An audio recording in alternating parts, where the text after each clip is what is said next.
Normalmente siempre soy yo el que inventa. Sí. Hoy he dicho minimizar riesgos. Ya había, como te he dicho, había cometido 2 errores 2 domingos. No me podía permitir hoy el lujo de cometer otro, ya no por los puntos, sino también por la confianza. Y he dicho minimizar errores. ¿Quién es el que está más cerca del campeonato? Es Alex. Vamos a hacer lo mismo que él. Johan Zarco ganó la carrera de MotoGP del GP de Francia, en Le Mans. Fue, posiblemente, la carrera más loca en la historia de MotoGP, algo bestial. Fue el delirio para los franceses. Marc Márquez supo ser segundo y es más líder, con 22 puntos sobre Alex, que se cayó 2 veces. Aldeguer sumó el primer podio de su vida en la clase reina. Los momentos previos fueron una locura, porque chispeaba. Marc salió a la vuelta de reconocimiento con gomas de lluvia, pero luego cambió a las de seco. Así había logrado que se le quitara esa película a los rayados. Nadie más lo hizo. Eso sí, en plena parrilla, algunos variaron sus gomas lisas, para poner compuestos más blandos.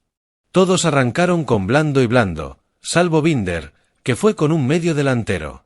El reglamento se cambió al irse el mayor de los Márquez de la parrilla y ahora esa fuga, y dejar la moto suponía 2 pasos por la long lap.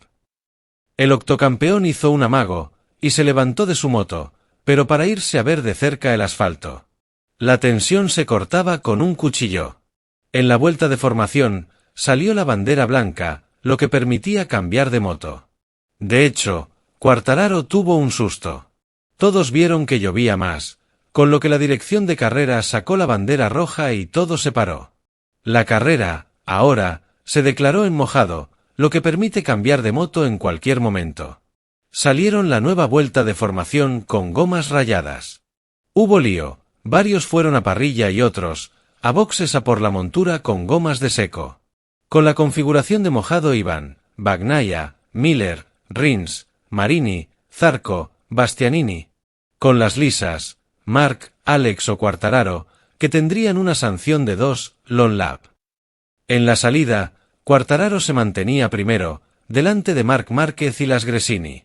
Bagnaia se caía en la chicane Dunlap. También se accidentaron Mir y Bastianini. Fue Enea el que golpeó a Pecco, que pudo volver, pero con mucho tiempo perdido. Zarco se libró por poco, marchándose por la tierra. Los que no habían entrado al principio, lo hicieron luego para coger su moto con gomas lisas. Alex superaba a Marc al ver que el diablo se marchaba. Fabio era el primero en pasar por la long lap. Volvía entre las KTM de Acosta y Binder. Aldeguer superaba a Marc y se iba a la zona de castigo, como Alex. En cambio, Marc se mantenía. Todos doblaban a Bagnaia. El drama llegaba a las gradas cuando Quartararo se iba al suelo en el último ángulo. Binder calcaba la acción. En ese giro, el mayor de los Márquez ya sí pasaba por la long lap, pero le quedaba una, a diferencia de Alex, que le acechaba. Llovía más y varios entraban a coger la moto de agua. Era una locura absoluta. El 93 cumplía con su segunda penalización y Alex se colaba en esa zona. Eso hacía que Aldeguer se pusiera líder. Alucinante. Mientras, los Márquez se iban a por la montura con gomas rayadas. Fermín debió entrar tras irse algo largo.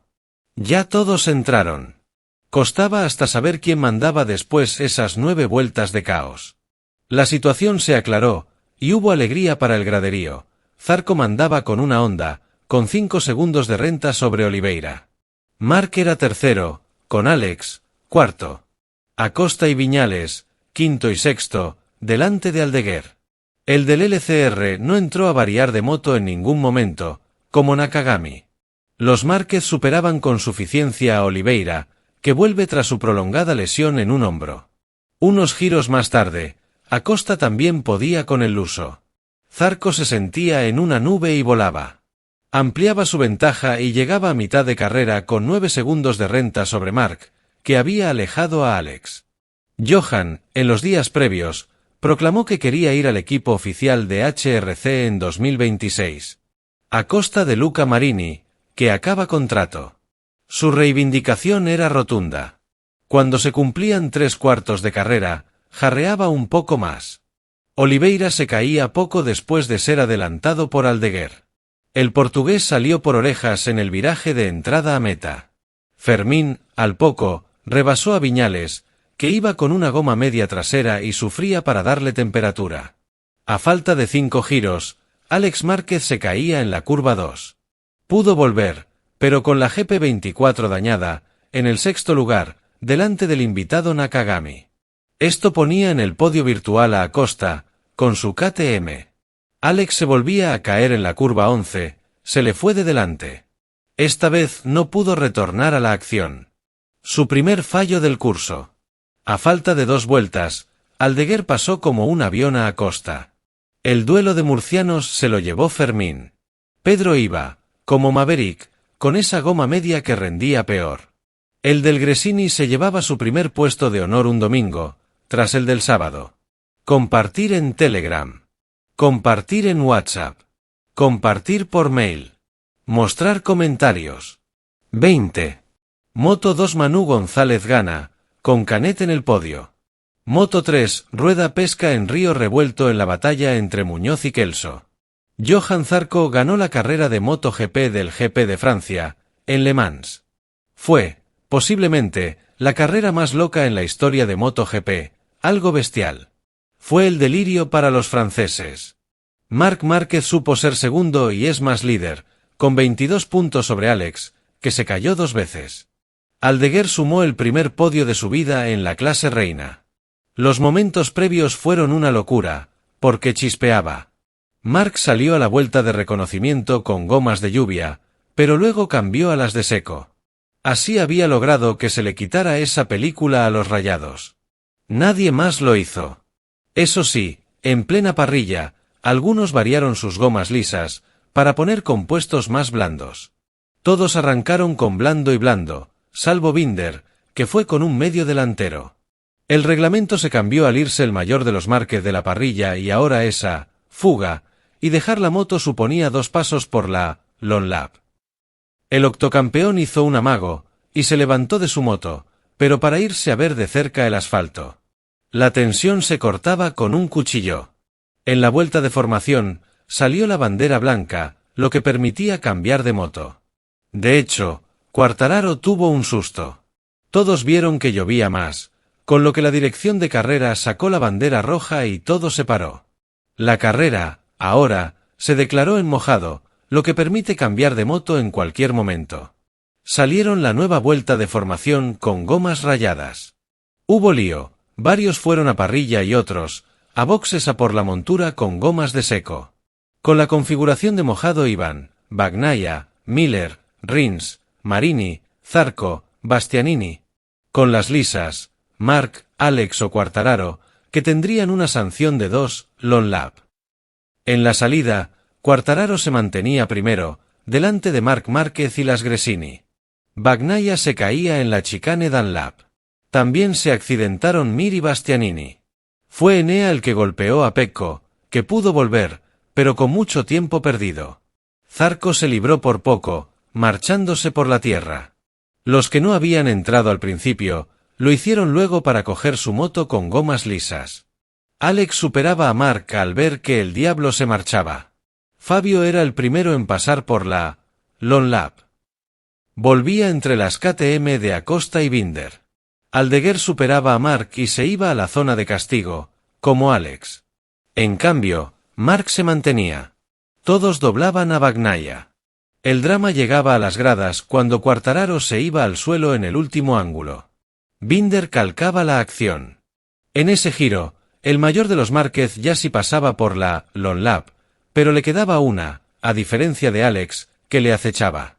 Llovía más y varios entraban a coger la moto de agua. Era una locura absoluta. El 93 cumplía con su segunda penalización y Alex se colaba en esa zona. Eso hacía que Aldeguer se pusiera líder. Alucinante. Mientras, los Márquez se iban a por la montura con gomas rayadas. Fermín debió entrar tras irse algo largo. Ya todos entraron. Costaba hasta saber quién mandaba después esas 9 vueltas de caos. La situación se aclaró, y hubo alegría para el graderío. Zarco mandaba con una Honda, con 5 segundos de renta sobre Oliveira. Marc era tercero, con Alex, cuarto.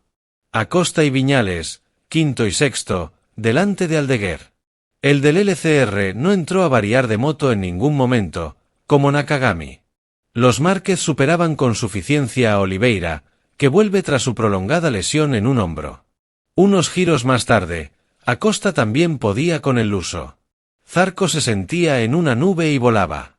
Ampliaba su ventaja y llegaba a mitad de carrera con 9 segundos de renta sobre Marc, que había alejado a Alex. Johan, en los días previos, proclamó que quería ir al equipo oficial de HRC en 2026. A costa de Luca Marini, que acaba contrato. Su reivindicación era rotunda. Cuando se cumplían 3/4 de carrera, jarreaba un poco más. Oliveira se caía poco después de ser adelantado por Aldeguer. El portugués salió por orejas en el viraje de entrada a meta. Fermín, al poco, rebasó a Viñales, que iba con una goma media trasera y sufría para darle temperatura. A falta de 5 giros, Alex Márquez se caía en la curva 2. Pudo volver, pero con la GP24 dañada, en el sexto lugar, delante del invitado Nakagami. Esto ponía en el podio virtual a Acosta, con su KTM. Alex se volvía a caer en la curva 11, se le fue de delante. Esta vez no pudo retornar a la acción. Su primer fallo del curso. A falta de 2 vueltas, Aldeguer pasó como un avión a Acosta. El duelo de murcianos se lo llevó Fermín. Pedro iba, como Maverick, con esa goma media que rendía peor. El del Gresini se llevaba su primer puesto de honor un domingo, tras el del sábado. Los 120.403 espectadores que batían el récord de asistencia de MotoGP se ponían en pie para aclamar a Zarco. En total hubo 311.797 en todo el fin de semana. No ganaba un galo en casa en categoría reina desde Moneret en 1954 en Reims. De paso, Johan cortaba la racha de Ducati, que se queda en 22 seguidas, como Honda. No hubo sorpaso. Marc era segundo, pero más líder, mucho más. Ahora le saca 22 puntos a Alex y 51 a Bagnaia, que solo fue 16º. Tras un acontecido Gran Premio de Francia, Johan Zarco subió a lo más alto del podio en Le Mans. Marc Márquez aseguró una segunda posición y le es suficiente para mantener el liderato de la clasificación del Mundial de MotoGP.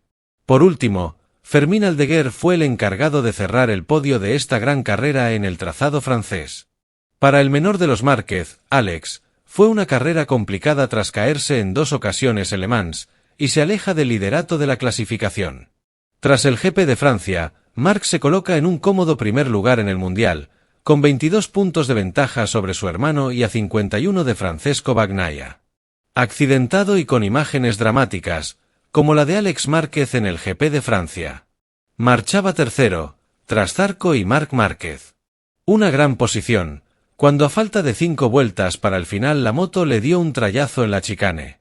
El primero lo salvó, pero no el segundo latigazo, con el que la moto ya tocó el suelo, aunque la pericia de Alex quedó patente en la cámara superlenta. Recordó por momentos a la mítica de Randy Mamola. Con el carenado roto, el de Gresini se recuperó para volver en la sexta plaza, pero a falta de 2 vueltas, una segunda caída, cuando iba con la moto dañada. Marc sale de Francia con una gran renta de puntos. La caída de Alex Márquez en la vuelta 20 del Gran Premio de Francia supuso un duro golpe tanto para él como para su team. Hasta ese momento, su actuación había sido sólida, recuperándose bien del susto matutino en el warm-up, cuando también se fue al suelo en los últimos instantes de la sesión. Aunque esa primera caída no le dejó secuelas físicas, sí dejó huellas mentales.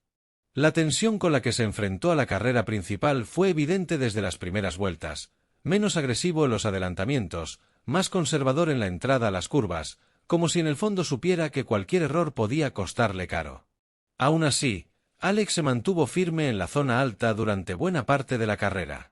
Rodaba tercero, detrás de Marc Márquez y Jorge Martín, gestionando bien los neumáticos y cuidando cada salida de curva. Parecía tener el podio asegurado, en parte también por las caídas y errores de otros favoritos como Bagnaia. Sin embargo, en la vuelta 20, justo cuando empezaba el tramo final y las posiciones comenzaban a consolidarse, todo se desmoronó. En la curva 7, al soltar frenos, Su Desmosedici le hizo un extraño. El tren delantero no respondió como debía, y la moto se fue al suelo de forma violenta. Fue una caída limpia, pero definitiva. El silencio en el box de Gresini fue absoluto. Sabían lo que significaba. No solo era la pérdida de un podio seguro, era también una repetición del error de la mañana. 2 caídas en un mismo día. 2 errores en el mismo circuito. 2 impactos que se sentían no solo en el cuerpo, sino en la moral de todo el team. Lo peor es que, con su caída, abrió la puerta a Pedro Acosta, que venía empujando desde atrás con inteligencia y ritmo constante. El joven piloto de KTM, que se había ido al suelo en la última curva de la Sprint Race, encontró en ese momento su redención. Subió al tercer escalón del podio mientras Alex se marchaba caminando lentamente por la grava, casco todavía puesto, procesando la rabia. La caída de la mañana había sido una advertencia. La del mediodía, una sentencia. Lo que parecía ser un fin de semana de consolidación para Alex Márquez, acabó transformándose en uno para el olvido.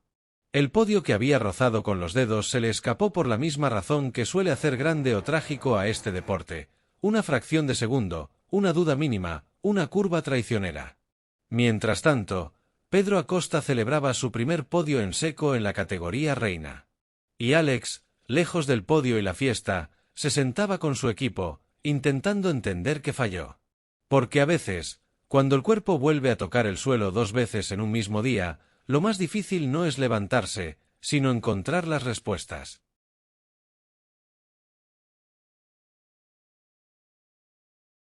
La mañana se levantó pesada en Le Mans. La humedad envolvía el paddock como un sudario, espesa y silenciosa, y en los rostros de los mecánicos, técnicos y pilotos se dibujaba una mezcla de tensión y expectativa. Había algo distinto en el aire, un murmullo que no provenía solo del viento que acariciaba las lonas de los garajes. Era una jornada de warm-up, pero se sentía como un preludio de algo mucho más trascendente. Las motos descansaban bajo los focos, brillando aún con la humedad condensada sobre los carenados, listas para rugir, listas para desafiar el límite, listas para definir destinos. Entre todos ellos, Alex Márquez era uno de los que más atención acaparaba. Venía de una actuación formidable en la Sprint Race, segundo solo por detrás de su hermano Marc, mostrando un pilotaje preciso, maduro, valiente. El sábado había sido una danza perfecta con su Desmosedici, rozando los límites en cada curva, aprovechando cada entrada de gas como un bisturí. Pero el domingo todo parecía distinto. No había empezado la carrera y ya se sentía que algo no encajaba. La pista seguía húmeda, con zonas aún engañosas. El viento, que no cesaba, complicaba el agarre en los sectores rápidos. Y el cuerpo, por más que esté acostumbrado, guarda memorias invisibles del miedo. Alex salió a pista con determinación. Sus primeras vueltas fueron sólidas, en ritmo, como si necesitara reafirmar que el cuerpo estaba en sincronía con la máquina, que la confianza seguía intacta. Pero conforme avanzaban los minutos, el escenario cambió. Raúl Fernández cayó primero, un aviso de lo que vendría. Después fue Pecco Bagnaia, en una de esas caídas que parecen simples, pero que dicen mucho. La presión empezaba a cocinarse en silencio. En ese contexto, Alex Márquez estaba en plena vuelta lanzada. Había bajado el ritmo en la vuelta anterior, y ahora lo intentaba todo. Cada milímetro contaba. Entró en la curva 9 con una trazada milimétrica. Había poco margen, el asfalto aún húmedo por sectores. No hubo advertencia, no hubo corrección posible. El tren delantero dijo basta, y en un parpadeo la Desmosedici ya se deslizaba hacia la grava. Su cuerpo fue arrastrado con violencia, girando sobre sí mismo. El impacto fue seco, y aunque no hubo consecuencias físicas, el gesto en su cara al levantarse lo decía todo: frustración, rabia y una carga silenciosa que pesaba más que los huesos. La caída causó bandera roja. Faltaban apenas unos segundos para el final del warm-up, y Joan Mir lideraba la tabla de tiempos. Pero todo eso quedó en un segundo plano. Lo importante, en ese momento, era Alex. El paddock contuvo la respiración, aunque todos sabían que estaba bien. No es el daño físico el que más preocupa en estos casos, sino la herida interna, la que mina la concentración y se cuela en los pensamientos justo antes de apagar el semáforo. Su equipo lo recibió con calma, profesionalidad y respeto. Sabían lo que significaba ese momento. La caída no era solo un contratiempo en lo técnico, era un desafío mental en el peor momento posible. Porque el Gran Premio de Francia no era uno cualquiera. Las Ducati dominaban, sí, pero el campeonato estaba tan apretado que un error podía definir semanas enteras de desarrollo y estrategia. Y además, con Jorge Martín liderando el Mundial, el foco estaba más afilado que nunca. Gigi Dall'Igna, desde el box de Ducati oficial, observaba todo con una mezcla de interés técnico y estrategia silenciosa. Sabía que Alex, aún con esa caída, era una amenaza para cualquier piloto en la parrilla. Más aún para los que aún no encontraban regularidad, como Pecco Bagnaia, cuyo domingo ya se había teñido de frustración con aquella caída prematura que le dejó sin puntos. La tensión entre los Team Ducati, tanto el oficial como los satélites, era palpable. Maverick Viñales, que venía creciendo en rendimiento, cerró la sesión entre los mejores. Su Desmosedici, adaptada al estilo peculiar de pilotaje que exige fluidez y sensibilidad en el tren delantero, respondía bien. Había logrado un quinto puesto en la sprint y ahora se preparaba para dar el salto que lo pusiera otra vez en el podio. Pero toda esta narrativa giraba en torno a una escena: el cuerpo de Alex levantándose de la grava, el gesto serio, los guantes llenos de tierra, los ojos fijos en el suelo, como si buscaran respuestas allí donde solo hay partículas de polvo. Las horas previas a la carrera fueron de intensa revisión. El equipo Gresini trabajó a toda velocidad para reparar los daños, revisar la suspensión, comprobar datos y asegurarse de que la caída no hubiera dejado una sombra mecánica que arrastrar al domingo. Alex, por su parte, pasó por fisioterapia, reuniones técnicas y un silencio introspectivo que solo los pilotos entienden. Un silencio donde se repasan mentalmente cada milímetro de la trazada, cada palanca, cada centímetro del cuerpo en relación a la moto. El momento de la salida se acercaba. Los motores ya se calentaban, los neumáticos envueltos en mantas térmicas, los técnicos corrían de un lado a otro. En la parrilla, el gesto de Fabio Quartararo era distinto. Estaba en casa, con el corazón latiendo fuerte ante un público entregado. La pole era suya, pero sabía que mantenerla sería un calvario. A su lado, Marc y Alex Márquez. Primera línea 100% ibérica. Detrás, Aldeguer, Maverick y Bagnaia. Cuando se apagaron los semáforos, el mundo volvió a detenerse durante unos segundos. Cada piloto se convirtió en un vector lanzado a través del asfalto. Quartararo mantuvo la punta por 5 vueltas, pero luego llegó el ritmo implacable de los Márquez. Marc tomó el control, como si hubiera sido construido para ese circuito. Alex, por su parte, tardó un poco más. Su arranque fue más conservador, quizás producto de la caída previa. Pero vuelta a vuelta fue recuperando ritmo, como si la moto y su cuerpo fueran reencontrándose, reconciliándose. Aldeguer dio el espectáculo. Su pilotaje fresco, agresivo pero fluido, lo catapultó al podio otra vez. Era su primer fin de semana en la élite con resultados reales, sólidos. Viñales se mantenía al acecho, aprovechando cada error de los demás. Y Bagnaia, de nuevo, se iba al suelo, incapaz de romper esa mala racha que lo había arrastrado a un inicio de temporada lejos de lo esperado.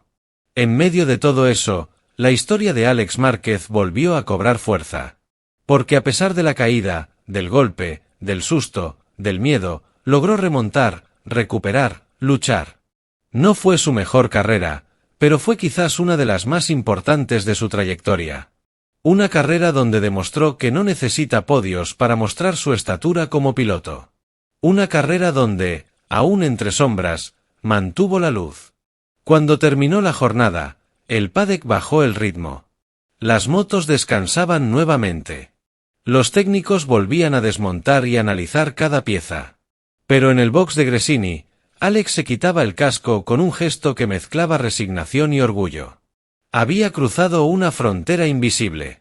Porque a veces, la verdadera victoria no está en el podio, sino en seguir, en volver a levantarse, en no permitir que una caída defina una historia. Las siguientes semanas prometían más batallas, más incertidumbre, más épica.